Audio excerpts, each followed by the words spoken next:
I'm back in cold and sunny New York City, as you can see, and I want to talk to you today about the value of university education. I see a lot of people out there, especially in the online marketing space and the digital business space, who hate a lot on university education and say it's overrated, you don't need it anymore, etc., etc. The problem is, however, that most people who hate on university education haven't gone through university education. So firstly, you shouldn't be listening to people who haven't done something on why you shouldn't do it. Because with a very high likelihood, the people don't have an educated opinion on it, okay? So they can't give you quality advice on it because obviously they don't know it from the inside.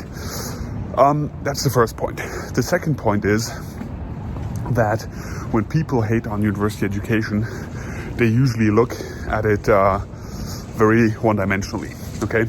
So what they look at basically is, okay, you go to university, you invest 4 or 5 years of your life, spend a lot of money, then you get a degree to do a job, and that job is most likely not going to pay you very much money. That is, however, insufficient to look at, okay? So when you're looking at whether you should study or not, you should be taking more factors into account. Like, for example, where you are standing when you are going to the education. Let me give you the example of my own life. When I started my university education in law, I had no idea what I wanted to do in life. I didn't know what my talents are. I didn't know what I was good at. I was pretty bad in school. I was very insecure. I was not very motivated. I wasn't disciplined or any of those things. So for me, when I decided to go into a university education in law, I made the decision based on the fact that I wanted to study something which is extremely hard, to put myself to the test with the hypothesis that if I get through this, I will build an extremely strong character and do whatever I want to do after that. And this worked out extremely well. So if you look at university education, not only on, I'm going to learn something about a subject matter, maybe that I will never put to use in real life, you should also be looking at factors of, but how do I build my character in this time? Because you do build character in this time, right? You are forced to learn a lot of stuff. You're forced to be disciplined. You're forced to hold yourself accountable, to get good grades, to motivate yourself, to grow personally, etc. So if you look at all these factors, it becomes very interesting, because if you look at these factors, a university education can do a lot for you. I'm not saying that if you are at a point in your life where you know exactly what you want to do, or when you know that you want to be a business owner, for example, that you shouldn't go into practice and start a business. I'm not saying that. What I'm saying is, if you are at a point in your life where you don't know exactly what kind of business you want to do, or if you even want to do business at all, if you are at a point in your life where you still need to figure out what kind of skills you want to hone, what kind of stuff you want to do, how you want to live, etc., then you should definitely be looking at studying something. It can be of extreme value to you, right? It can be of extreme value to you. And a lot of people out there who talk about this topic, they do not at all,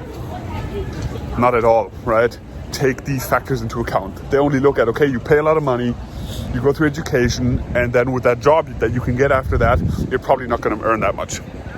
But that's insufficient, all right? So it can be the right thing for you, depending on what you want to do and where you want to go. Another point which you have to take into account is that a good university education can be a very, very good life insurance for you. And I always saw it as that. Life insurance in the sense of, whatever you do in business, if I, for example, have a really good law degree and I did really well in law school, I can always go work for 200, 300, 400K, right? And that is a very good insurance you have. Whereas if you don't do that and you go into business and you fail miserably because you're not good at it, for example, you have nothing, right? If you get out and you figure that out after a couple of years that you're not made for it, you can go work as a waiter, for example, right? Or stacking shelves, and you don't want to go there. So it can be very helpful to get this kind of life insurance, as I always call it. Okay, take that into account. A last point which you have to take into account, of course, and which makes a difference is, are you in a country where education is free, like Germany, or are you in a country where you have to pay for education, like USA? right? It makes a difference in making the decision to know if you're gonna have 2, 3, 400, 500k debt after having gone to university or not. That makes a big difference in your decision. Take these factors into account. Don't listen to people who haven't done something on lecturing you why you shouldn't do something, because most likely they're justifying to themselves why they haven't done it, and maybe they regret it a little bit because they don't have that degree, for example, right? They have to kind of find a justification for themselves to say why they did it right, which is fine, and it can be right for some people, but you have to look at all factors in this sense. All right, greetings from New York City.